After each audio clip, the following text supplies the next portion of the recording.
sudah ada, sudah diterima.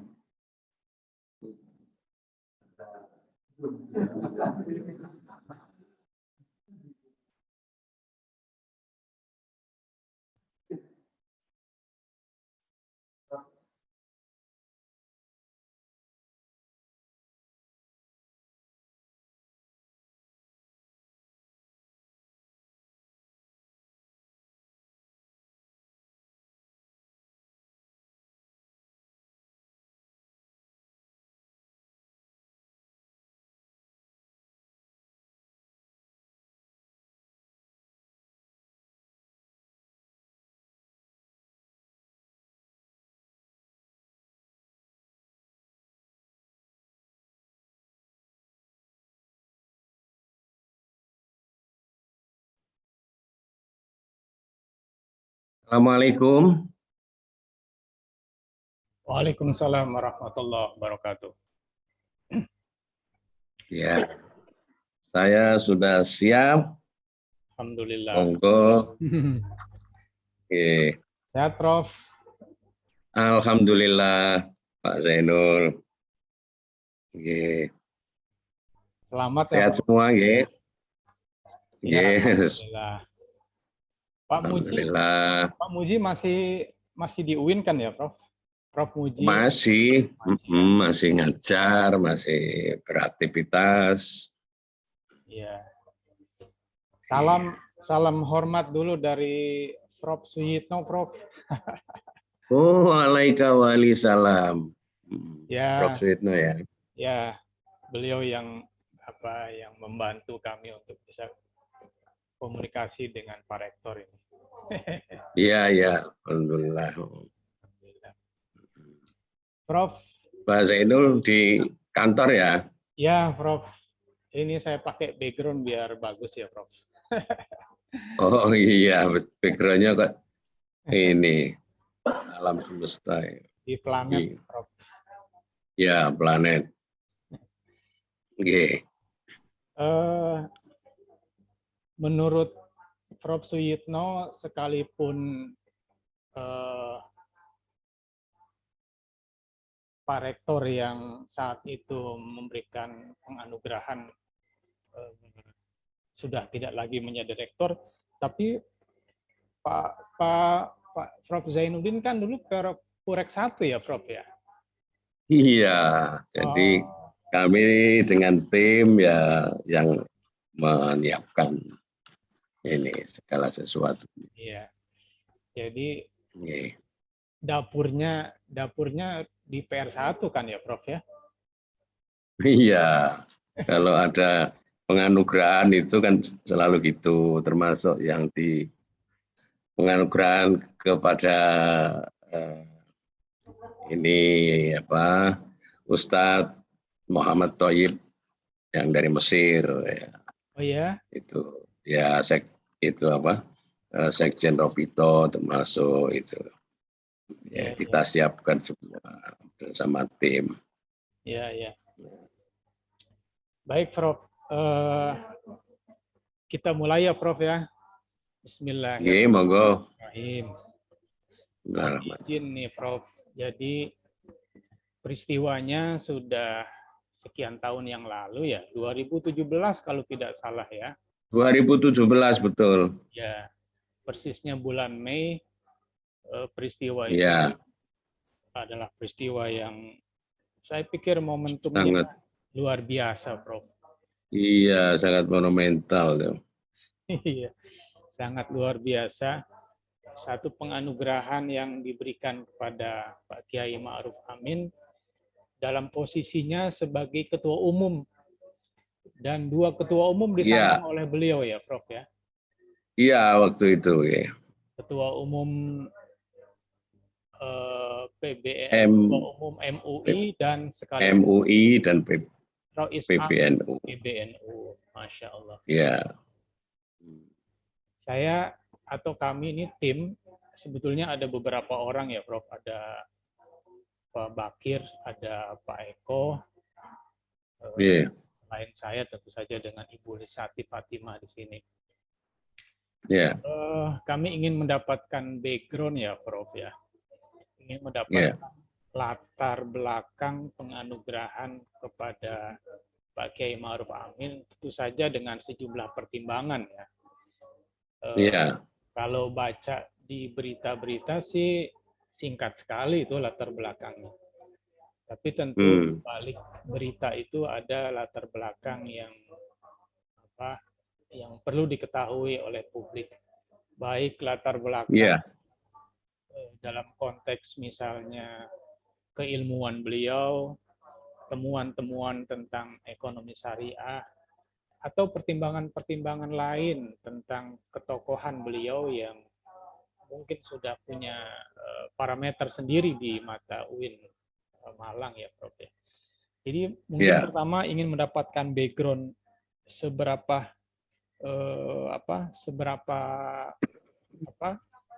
pentingnya anugerah itu diberikan kepada Pak Kiai Ma'ruf Amin sebagai guru besar. Berbeda dengan honoris causa kan ya, Prof ya? Berbeda dengan honoris causa ya, Prof ya. Dan yang menarik lagi, penganugerahan itu dihadiri oleh Presiden Republik Indonesia kan, Prof?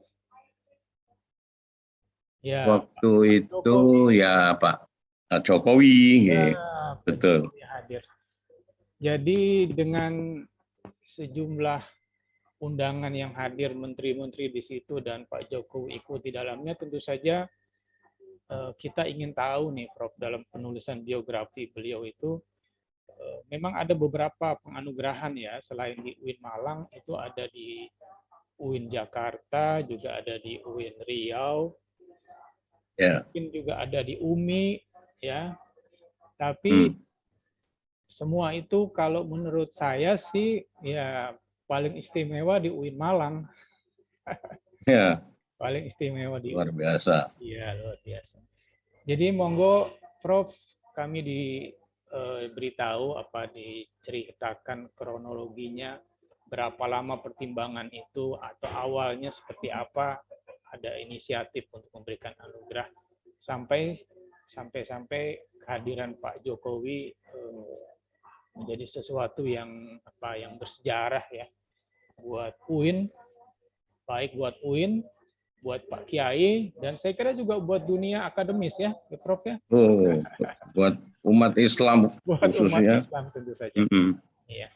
Monggo Prof, itu pengantar sedikit dari saya untuk mengingatkan memori kita sekian tahun yang lalu pada tahun 2017 ya.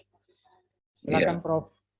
Baik, Pak Zainul, bismillahirrahmanirrahim. Jadi UIN Maulana Malik Ibrahim Malang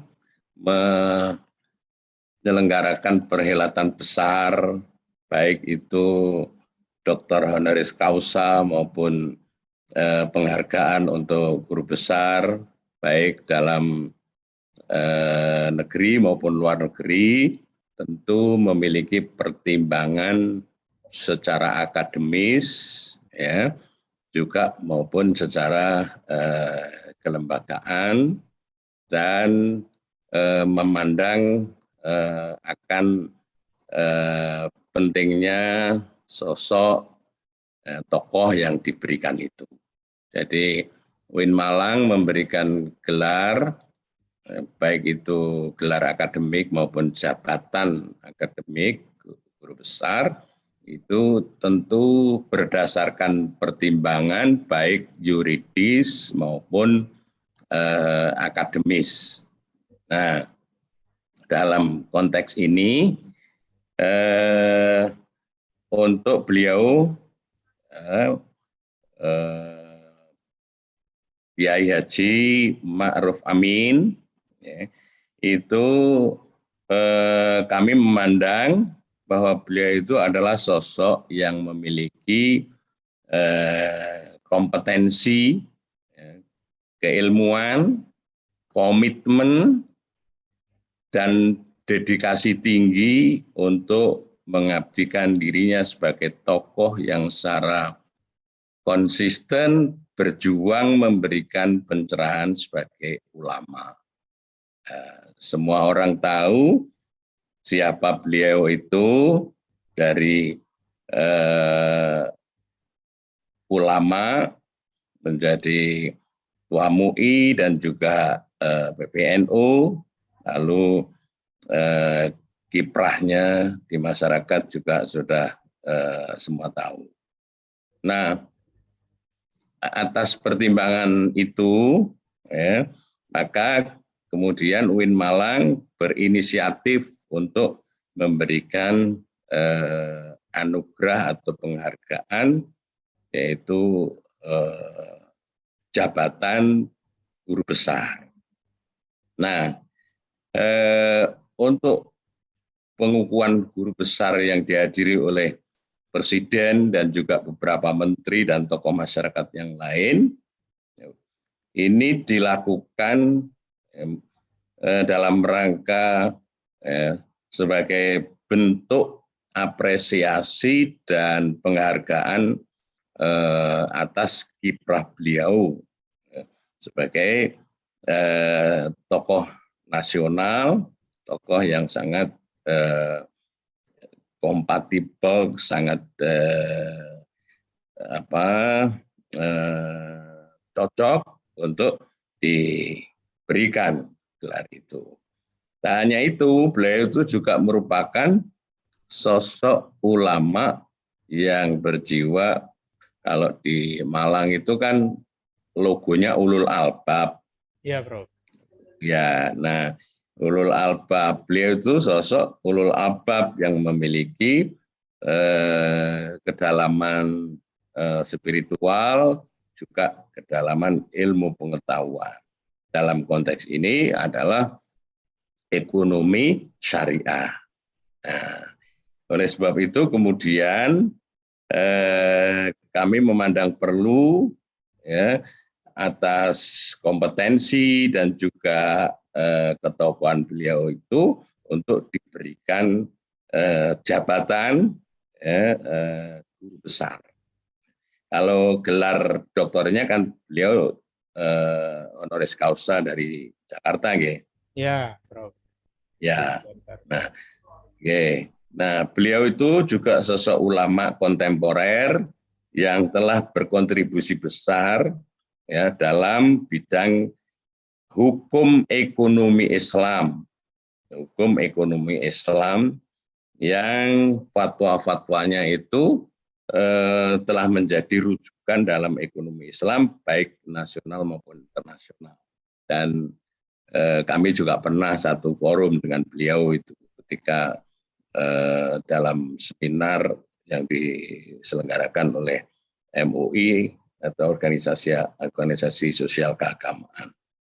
Nah, dalam pengukuhan itu beliau menyampaikan orasi ilmiahnya itu berjudul Solusi Hukum Islam, ya, solusi hukum Islam atau makharij fiqhiyah, ya, sebagai pendorong arus baru ekonomi syariah di Indonesia. Dari kontribusi fatwa DSN MUI dalam peraturan perundang-undangan Republik Indonesia. Nah, dalam orasi ilmiah ini beliau menjelaskan tentang penguatan fungsi Dewan Syariah Nasional atau DSN sebagai bagian dari Majelis Ulama Indonesia dalam menggerakkan ekonomi syariah di Indonesia. Nah, optimalisasi fungsi DSN dilakukan oleh beliau ini yang pertama adalah mengawasi produk-produk lembaga keuangan syariah agar sesuai dengan syariah. Yang kedua, meneliti dan memberi fatwa bagi produk-produk yang dikembangkan oleh lembaga keuangan syariah. Yang ketiga, memberikan rekomendasi para ulama yang akan ditugaskan sebagai Dewan Syariah Nasional pada suatu lembaga keuangan syariah. Dan keempat, itu memberi teguran kepada lembaga keuangan syariah jika lembaga yang bersangkutan menyimpang dari garis panduan yang telah ditetapkan. Nah,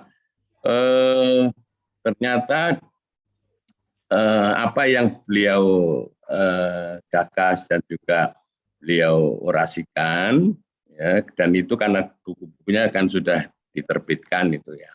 Itu saat ini itu sudah dicanangkan juga mengenai lembaga pengawas halal atau LPH atau LPPH oleh pemerintah. Dalam hal ini Kementerian Agama itu menunjuk ya beberapa PTKIN, salah satunya UIN Malang, untuk menyelenggarakan, untuk mendirikan LPH di kampus dalam rangka untuk melaksanakan dan juga mengawasi produk-produk halal itu. Jadi ini saya kira apa yang kami lakukan, pemberian jabatan guru besar kepada beliau itu sangat bermanfaat sekali. Ya, baik itu secara institusional UIN Malang maupun tentu adalah secara nasional. Ini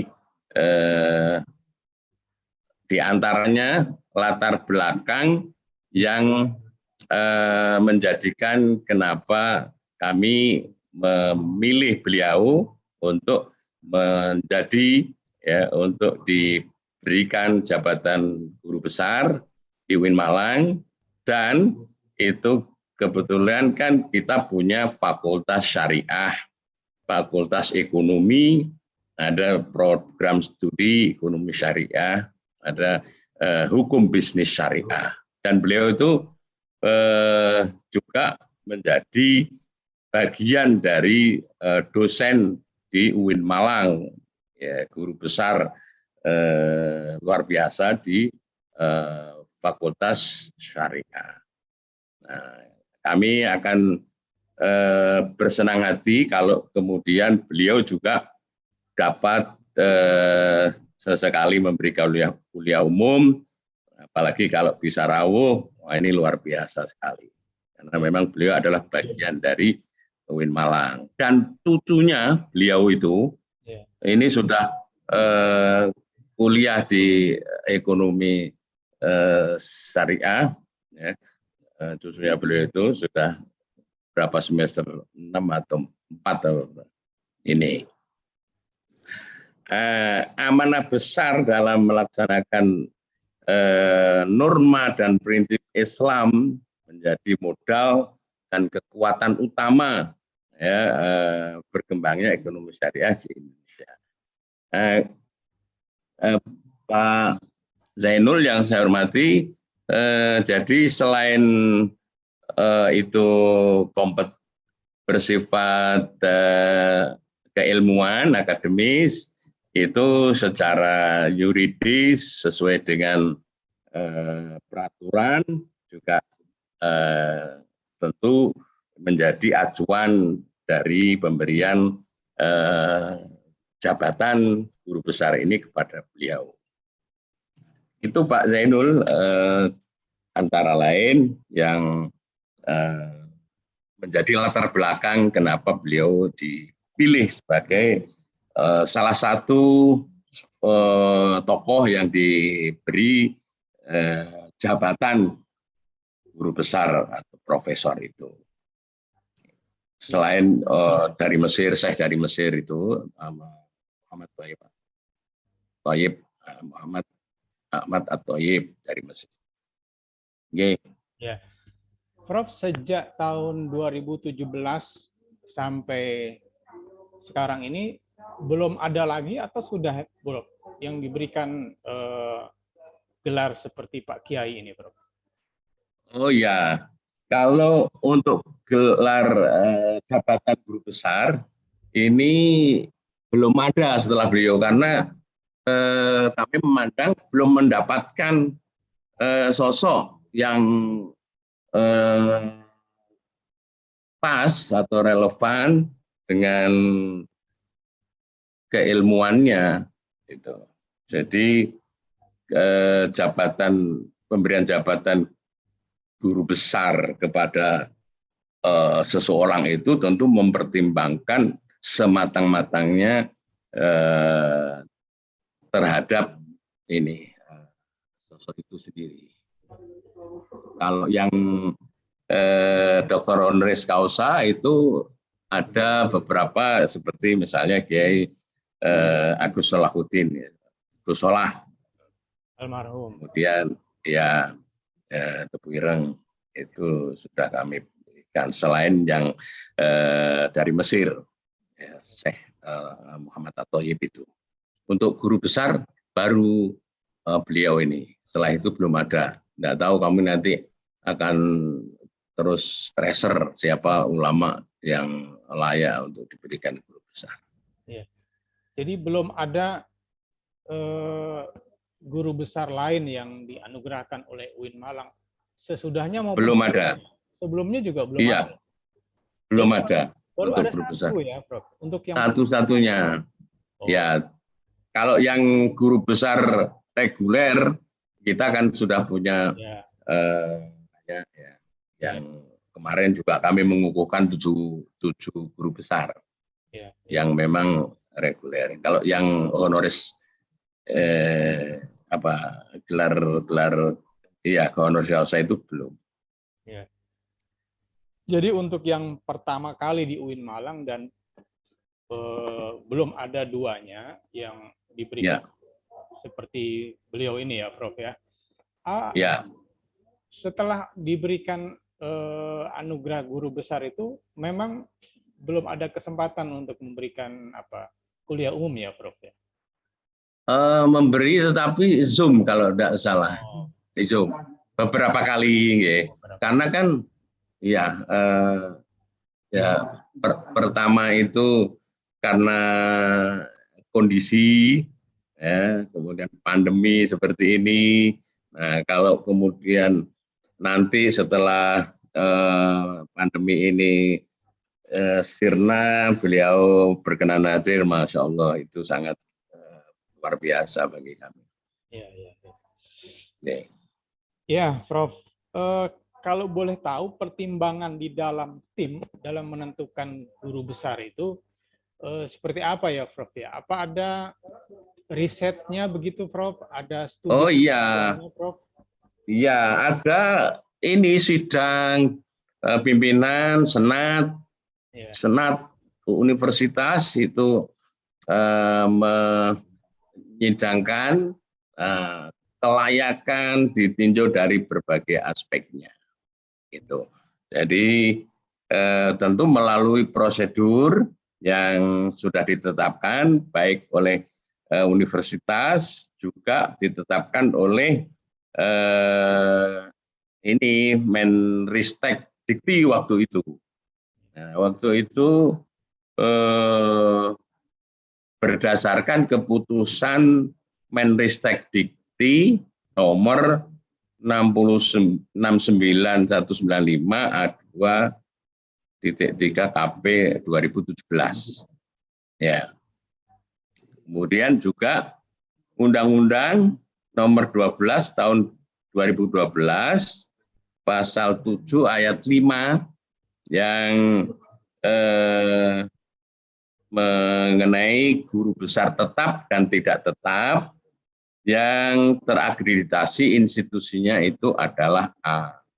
Jadi institusi perguruan tinggi yang terakreditasi A itu dapat mengusulkan pemberian penghargaan akademik kepada orang-orang yang berprestasi dan memiliki komitmen serta dedikasi untuk mengabdi kepada masyarakat baik secara individual maupun secara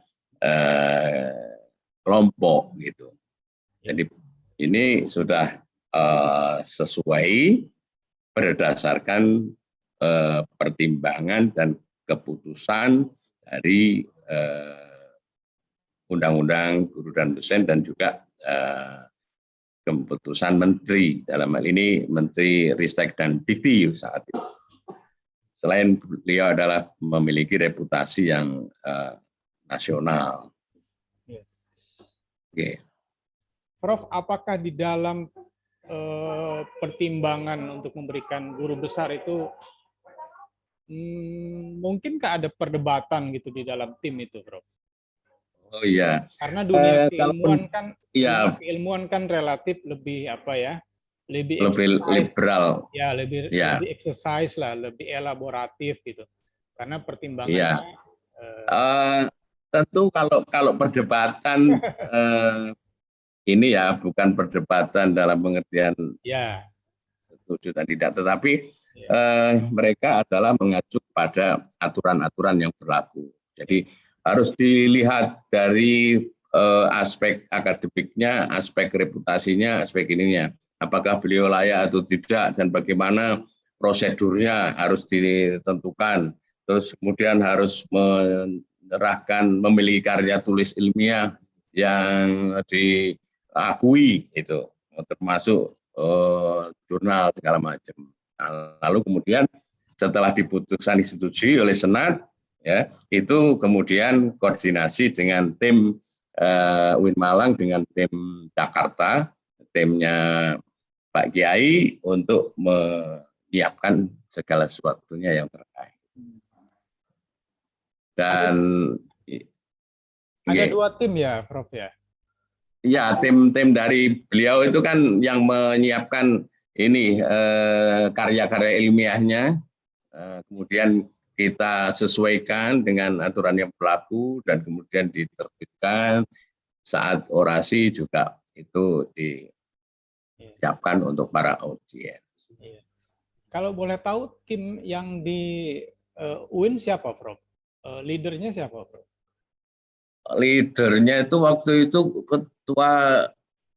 ketuanya tentu ya ada rektor, ketua bukan waktu itu ketua senat juga, terus kemudian tim panitia ada ininya kok, SK-nya kok itu. Ya, jadi ada tim review karya ilmiah, sehingga sudah sesuai kalau ini bisa diajukan ke menteri. Dan alhamdulillah semuanya berjalan dengan baik. Butuh waktu berapa lama itu, Prof? Proses pengusulan sampai ada penetapan? Iya, itu sekitar 1 bulanan gitu. 1 bulan. Prosesnya itu. Malah lebih, karena kita koordinasinya kan kita ke Jakarta, kemudian utusan Jakarta kemari gitu. Termasuk yang penganugerahan ini gelar Doktor Honoris Causa itu kan juga begitu. Jadi untuk pekerjaan begini ini insya Allah ya, UIN Malang itu sudah biasa juga nerima tamu mulai dari presiden, wakil presiden, para menteri. Dan alhamdulillah Pak Zainal, mohon doa restunya. Ini dari Saudi Fund for Development itu tanggal 10 akan datang ke Malang untuk pencanangan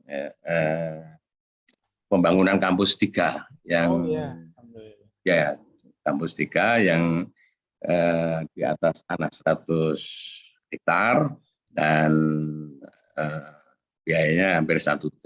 Mudah-mudahan nanti UIN Malang menjadi destinasi kajian Islam dunia gitu. Iya. Jadi memang dari IDB, Prof?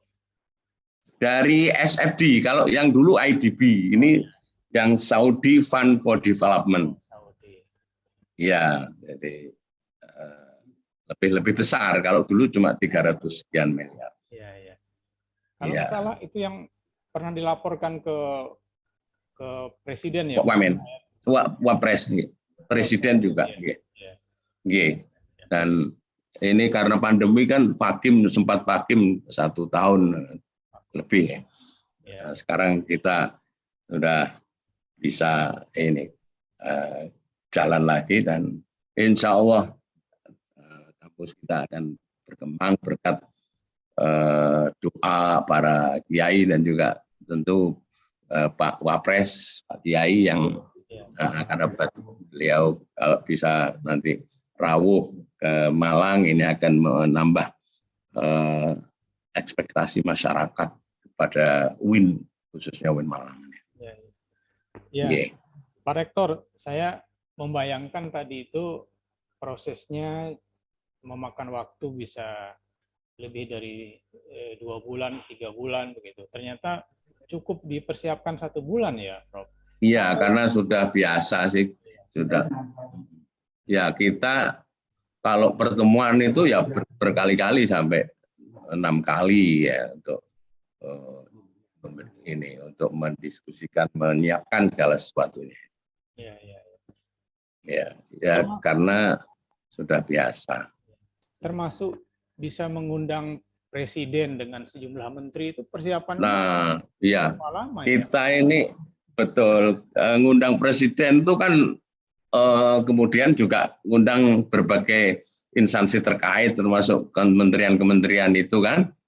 Nah, itu ya kan ada ini ya petugas masing-masing dari setiap instansi, protokol istana juga. Jadi gayung bersambut lah saat itu.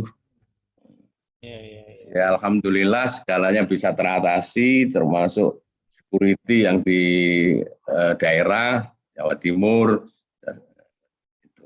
Karena kita kan juga biasa kedatangan tamu sekelas presiden, wakil presiden seperti Duta Besar Arab Saudi, kemudian Syekh Al-Azhar itu kan juga protokolernya sama itu. Oke. Mohon izin ya, Prof. Saya masih mau tanya soal kehadirannya Pak Jokowi. Apakah itu inisiatif dari rektorat, dari Pak Kiai, atau bagaimana, Prof?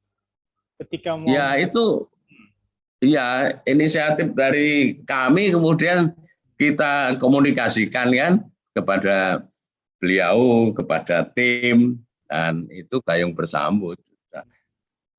Jadi gimana ya, meskipun Pak Jokowi presiden itu datang tidak lama ya, tetapi kehadiran beliau itu sudah merupakan satu kehormatan yang luar biasa untuk UIN Malang. Jadi waktu itu ya tidak lama pertemuan di dalam kantor itu, hanya pesan-pesan yang terkait dengan perkembangan. Prof, sampai terpikir ingin mengundang presiden dalam ranah akademik itu bagaimana ya, Prof? Boleh diceritakan sedikit?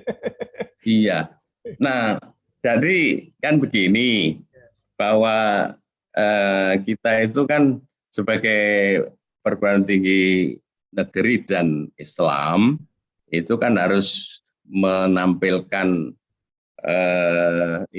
menampilkan performan dan juga menampilkan status kita ini sebagai Universitas Islam Negeri di bawah Kementerian Agama, harus bisa juga berkompetisi dengan perguruan tinggi lain, terutama PTN.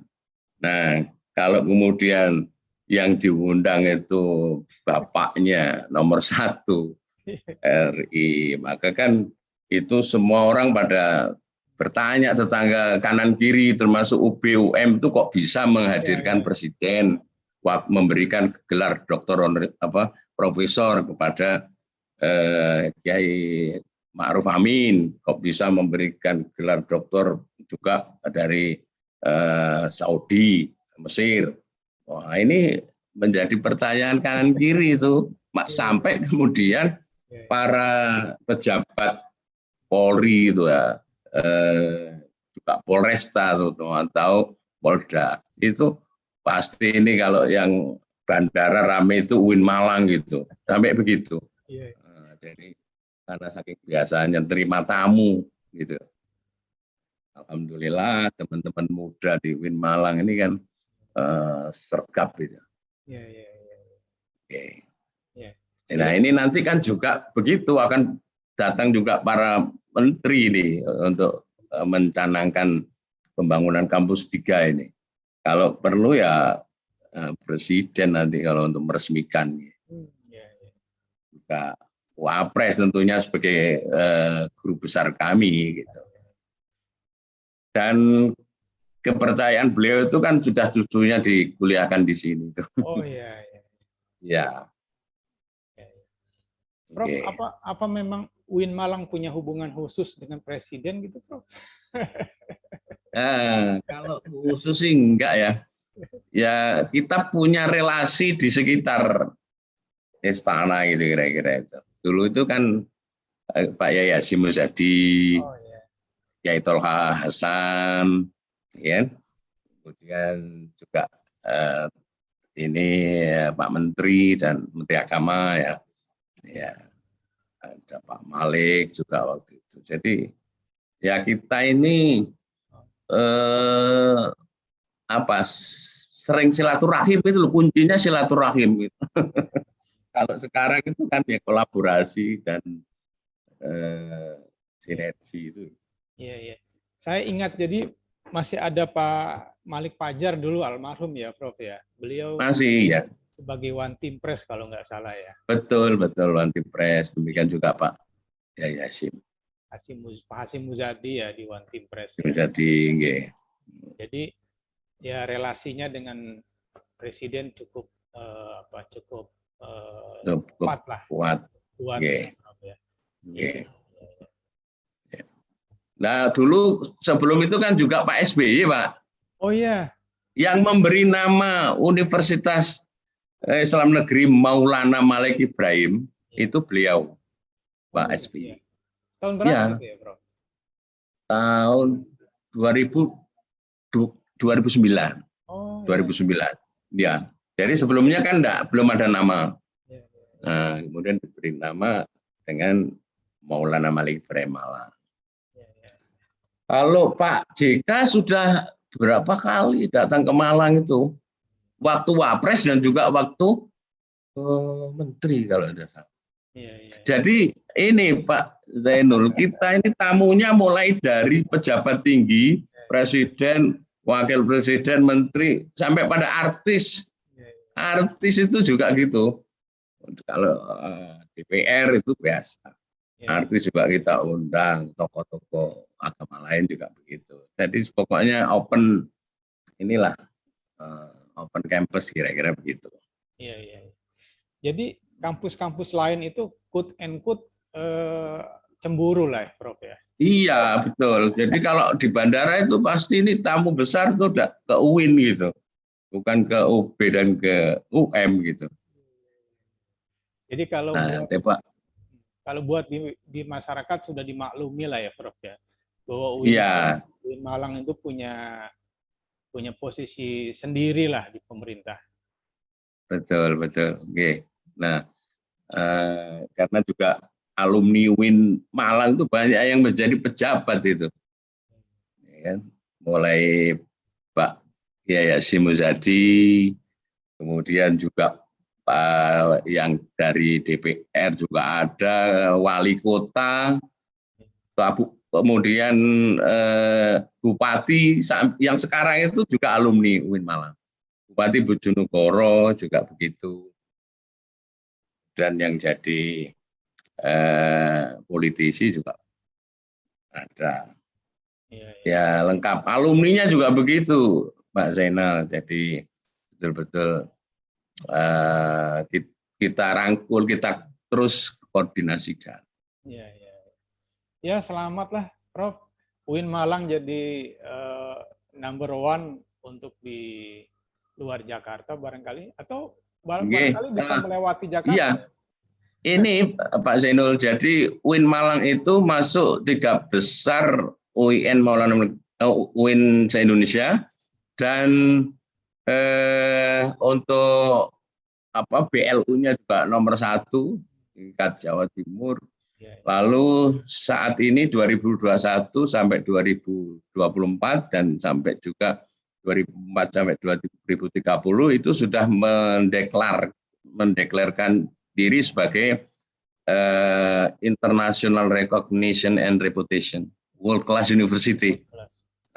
Ya, jadi nanti setelah kampusnya itu sudah jadi satu, itu nanti betul-betul bisa bersaing dengan perguruan tinggi di luar negeri lah. Jadi world class university kita inginnya. Jadi kalau selama ini orang belajar Islam di Al Azhar gitu, saya kira sudah cukup di UIN Malang sebagai Al Azharnya Indonesia gitu ya. Apa termasuk? Mohon doa restu. Amin, amin. Okay. Apa termasuk guru besarnya banyak di UIN Malang ya, Prof? Guru besar itu dulu cuma 6 orang. 11 orang pada meninggal, dan sepuh-sepuh. Sekarang itu sudah 36. Nah, berturut-turut kita mengukuhkan. Belum lama ini, sebulan ini kita mengukuhkan guru besar 7 yang muda-muda.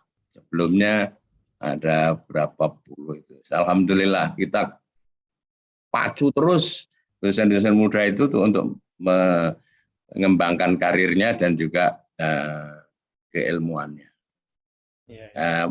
Pokoknya mohon bantuan Pak Zainul, disampaikan kepada Pak Yai bahwa kami perlu terus dukungannya, supportnya supaya UIN Malang itu menjadi universitas yang dibanggakan, menjadi ekspektasi masyarakat. Karena kita kan punya pondok pesantren, Pak Zainul. Oh ya? Jadi punya Ma'hadul Jami'ah. Seluruh mahasiswa baru, jumlahnya kurang lebih 4.000 sampai 5.000 itu harus wajib masuk di pondok pesantren selama 1 sampai 2 tahun. Untuk dididik menjadi mahasantri yang memiliki kekuatan spiritual, karakter building, itu wajib gitu. Makanya orang tua pada senang mengkuliahkan ke UIN Malang itu karena terjamin kira-kira begitu, terutama putrinya. Kemudian kita juga punya Markazul Lughat di pusat bahasa Arab, Inggris, dan Mandarin. Kemudian yang ketiga distingsinya adalah Hayatul Tahfidzil Quran Karim, itu pusat penghafalan Al-Quran yang sampai hari ini sudah lebih dari 2.500 hafidh Quran, hafidh Quran di UIN Malang. Tidak hanya dari syariah dan tarbiyah, tapi dari kedokteran itu juga pada hafal Quran. Kemarin yang lulusan 2 putri dokteran itu lulus hafal Quran 30 juz. Nah ini karena model pembelajaran kita itu adalah integrated learning model. Jadi kalau misalnya dokter, ya dokternya tentu memiliki nilai lebih daripada dokter di PTN gitu, karena mereka menguasai bahasa Arab, menguasai Quran. Tentu juga kalau bahasa kan Inggris sama aja. Ilmu yang dipelajari kedokteran sama aja, tapi kan nilai lebihnya ada Qurannya, ada bahasa Arabnya itu. Iya. Nah ini yang kita kembangkan. Pak Rektor, menarik ini. Saya baru dengar kalau di UIN Malang itu ada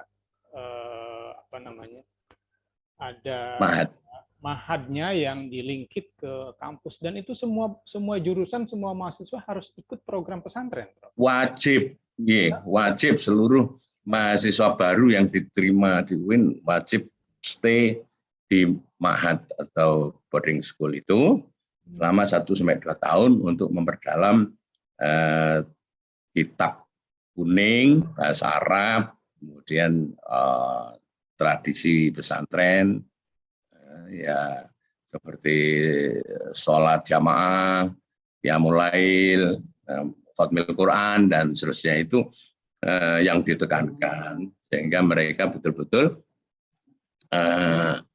menjadi kalau lulus sarjana yang memiliki 2 kekuatan akademik dan kekuatan spiritual. Ya. Jadi sudah mulai ini ada rumah kiainya, jadi kiainya itu plus rumah dibuatkan itu 10 rumah kiai yang ada di kawasan kampus, dan mereka harus nongkrongi di sana ya seperti pesantren pada umumnya. Kemudian juga masjidnya, perpustakaannya, halakoh-halakohnya. Berapa banyak yang Pengaji. tertampung ya, Prof? Itu 1 tahun itu daya tampungnya berapa banyak? 4.000. 4.000 santri. 4.000. Kita kan punya, kita kan punya ini mabna laki-laki dan perempuan itu terpisah. Ini Pak Zainul perlu ini ke Malang ini biar saya ajak ini keliling. Kita kan punya kampus 3. Kampus 1 itu di Jalan Gajayana 50, luasnya 12 hektar. Kemudian kampus 2 yang namanya SBY itu 4 hektar. Kemudian yang kampus 3 itu Fakultas Kedokteran dan Ilmu-Ilmu Kesehatan, Farmasi dan Kedokteran, itu ada 100 hektar, tapi sementara baru dibangun 2 gedung, yaitu kedokteran dan farmasi. Nah, insya Allah dengan bantuan dari SFD ini akan semuanya tersentral di sana. Ya, Prof, saya baru bisa membayangkan kalau penganugerahan kepada Pak Kiai itu memang UIN itu punya background pesantren ya, punya background santri ya. Iya, betul. Ya. Jadi ada hubungan emosional yang kuat ya, Prof. Wah. Saya baru bisa Dan menangkap. itu, ya. oh gitu ya. Iya. Jadi sampai sekarang itu program kami itu MOU dengan seluruh pesantren Indonesia, mulai dari luar Jawa sampai Jawa. Itu dalam rangka untuk pembinaan juga. Ya. Jadi tempo hari 14 pesantren, para pengasuh pesantren itu MOU di lantai 5. Iya. Jadi baik itu, suplainya malah itu ada. Iya. Jadi suplainya dari pesantren-pesantren ya, Prof. Termasuk Gontor. Ya, karena betul termasuk Gontor. Jadi kami mencari bibit-bibit atau calon-calon mahasiswa yang memang sudah memiliki modal berbahasa Arab terutama, dan kemudian yang juga memiliki modal Al-Quran. Jadi ada yang sudah hafal 1 juz, ada 5 juz. Nah, itu kita bina di pusat penghafalan Al-Quran itu. Dari sekian ribu para hafid Quran itu ya kita tugasi untuk itu. Nah, di pondok sendiri itu ada musyrif, musyrifah, pembimbing mahasiswa. Ada murabi, murabiyah. Murabi itu yang memberikan kajian kitab kuning. Jadi ya suasana memang suasana pesantren dan pesantren kampus. Ya itu yang belum bisa ditiru oleh PT KIN yang lain. Akhirnya Pak Menteri mendorong, menekan supaya PT KIN yang lain bikin gitu. Seperti Malang. Ya. Cuma kan ya merintisnya susah kan ya ini, karena butuh kiai yang bisa nongkrongi di situ, harus membangunkan rumah kiai, harus ada masjidnya. Kalau masjid gampang mungkin ya, tapi yang membina itu harus ini betul-betul istiqomah dan santrinya harus tinggal di situ. Maka julukannya itu Mahasantri. Berapa lama itu, Prof, merintisnya sampai punya pesantren yang terintegrasi dengan kampus? Ya, itu mulai setahun, mulai Sekolah Tinggi Agama Islam Negeri sudah ada, dan itu dibangun BNPB itu. Sudah ada 10 tahun yang lalu ya, Prof? Lebih dari 10. Kan kita UIN aja sudah 16 tahun untuk UIN-nya. Sebelum itu sebelum setahun YIN. Iya.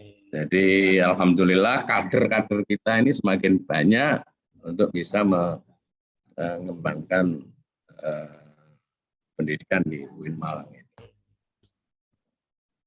Pak Rektor, Insya Allah. boleh nggak disebut pesantren-pesantren yang sudah kerjasama itu yang suplai mahasiswanya relatif lebih banyak gitu? Ya, menjadi bulan lah kira-kira. Apa termasuk Gontor atau pesantren Tebu Ireng begitu, Prof? Loh, tentu. Jadi baik itu pesantren salaf maupun pesantren kolab. Seperti Gontor itu kan pesantren modern.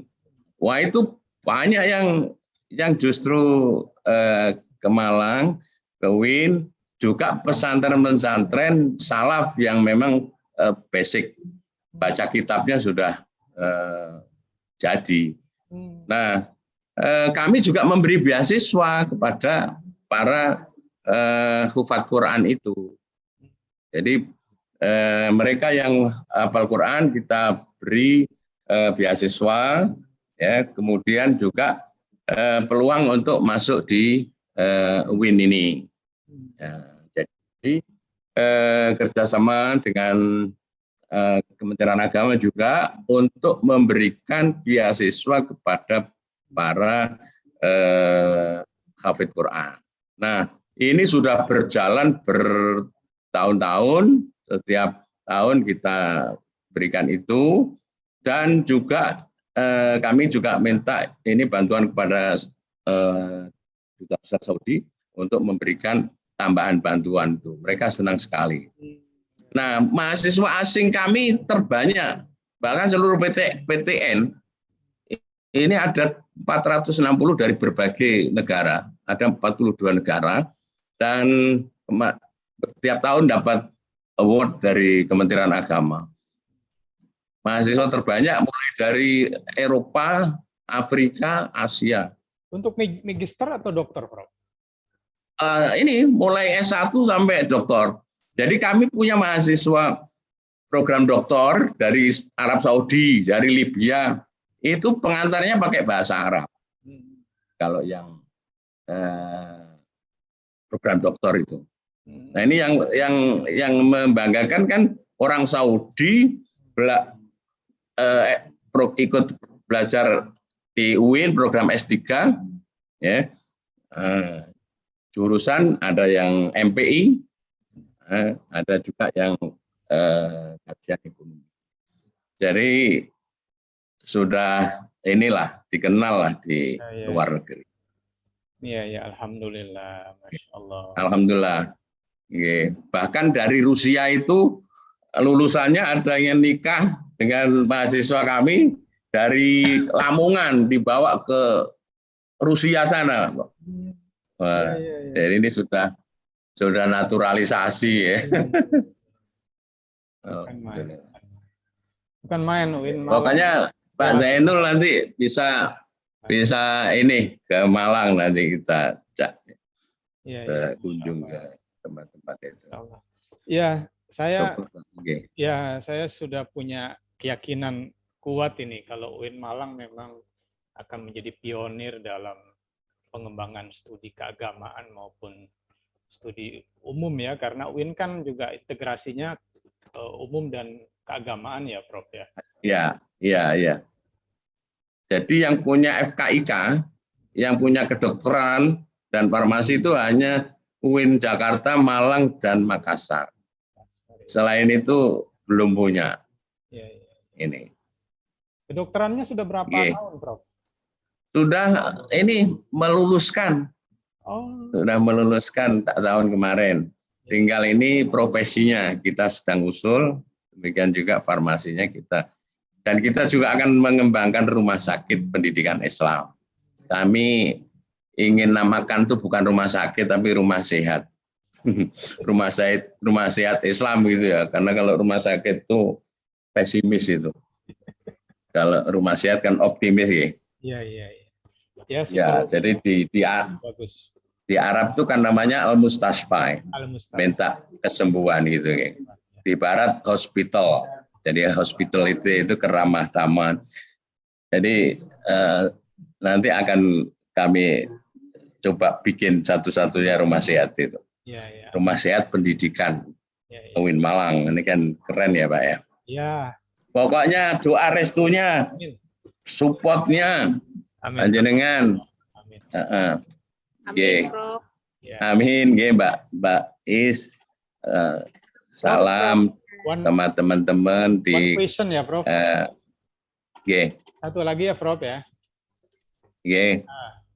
Kalau UIN Malang memberikan hadiah kepada Pak Kiai Ma'ruf Amin sebagai guru besar di bidang muamalah atau ekonomi syariah.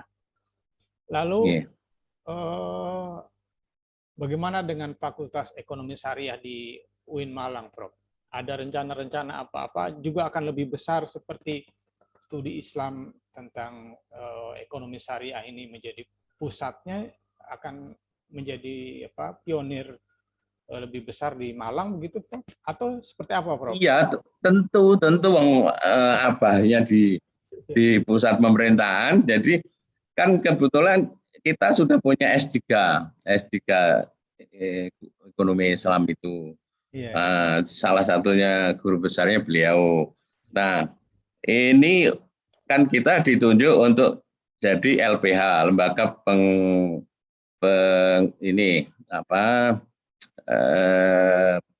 pemberi sertifikat halal, lembaga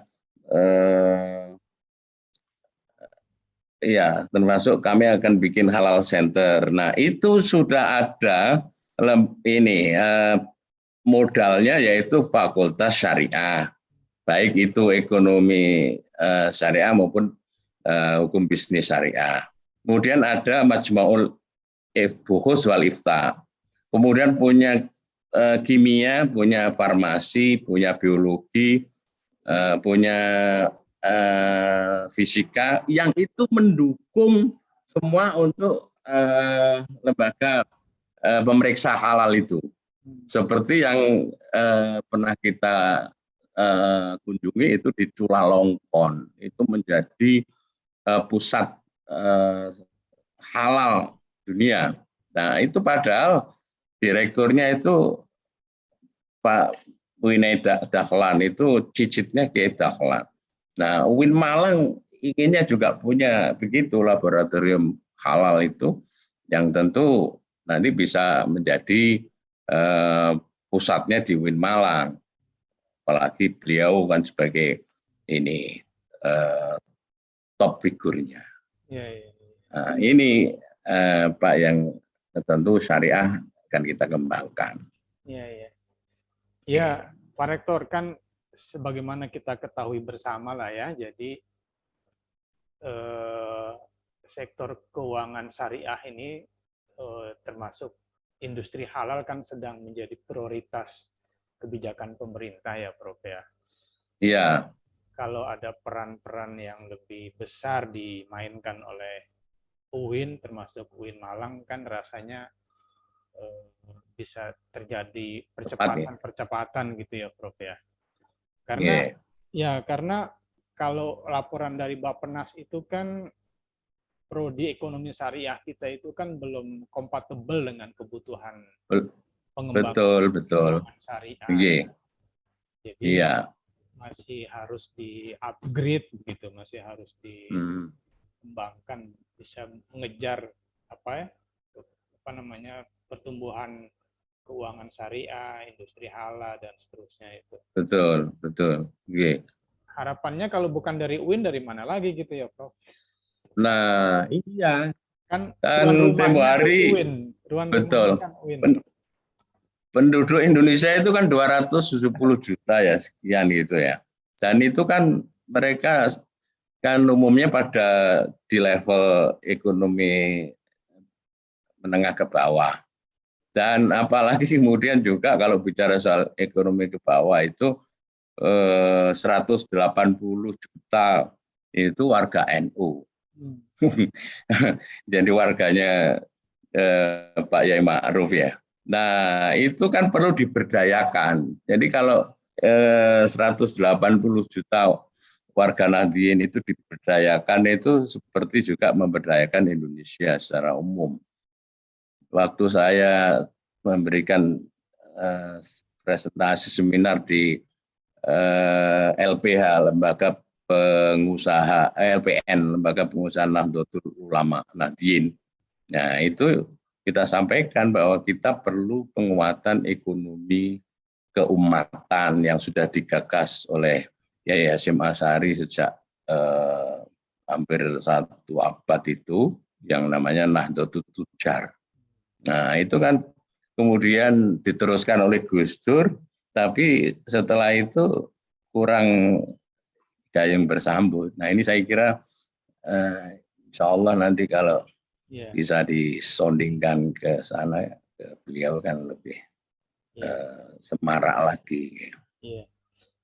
Ya, Pak Rektor, PR kita masih banyak kayaknya ya, Prof. Masih banyak, ya.